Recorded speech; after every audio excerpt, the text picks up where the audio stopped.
pleased to be able to welcome the Secretary General designate, Guterres, to the Oval Office. He will be assuming a post that obviously has enormous influence and impact around the world.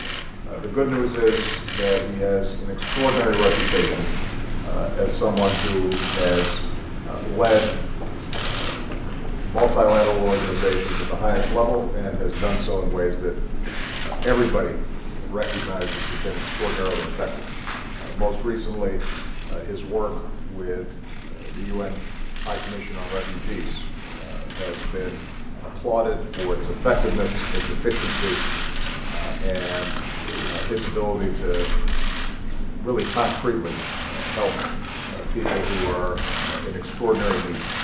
And the fact that I think all of us were pleasantly surprised by how quickly a consensus was achieved around Mr. Guterres' designation signifies the respect in which he's held all around the world. From the perspective of the United States, the UN is a critical partner in almost everything that we do. It is a linchpin of the post-World War II order, and through Democratic and Republican administrations, our partnership with the United Nations has allowed us to help resolve conflicts, to provide development assistance where it's sorely needed, to tackle big transnational challenges like refugee flows or more recently like climate change.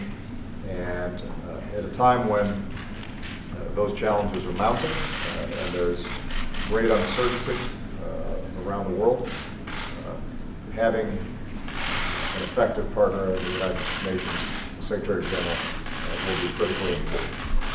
So this meeting gives us an opportunity to share ideas about where the Secretary General designate intends to take the UN and how the United States can work effectively with him.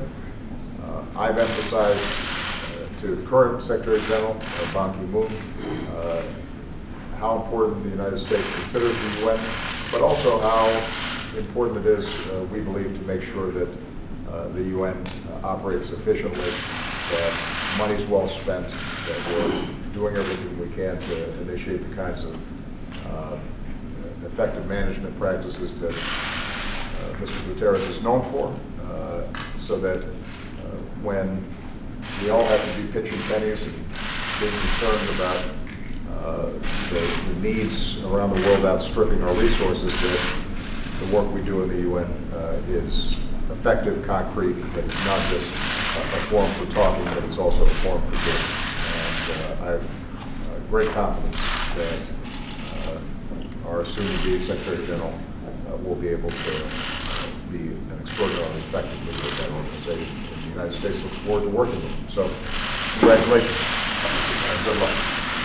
Well, thank you very much, Mr. President. My visit also is to express my total commitment to work closely with the United States, with the present administration, also with the next administration. We live in a dangerous world. We are all aware of that. We have seen a multiplication of conflicts. Old conflicts seem never to die. And it's true the international community has lost a lot of its capacity to prevent and to solve conflicts. On the other hand, globalization, that has been an extremely important driver of economic growth, the reduction of poverty in many parts of the world, has also left people behind. And this has been the cause of unrest and instability in many parts of the world. And the human rights agenda that is so dear to us all, we also see many difficulties in relation to it, when national sovereignty sometimes tends to make it difficult for human rights to be protected and to be promoted. Now, in all these areas, I believe that the leadership of the United States is absolutely crucial.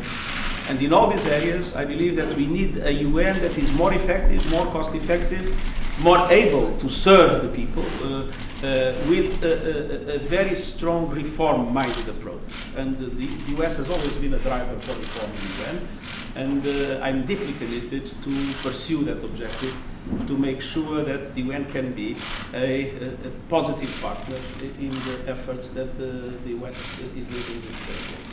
Thank you again. Congratulations. Mr. President, what? Thank you, everybody. Thank you.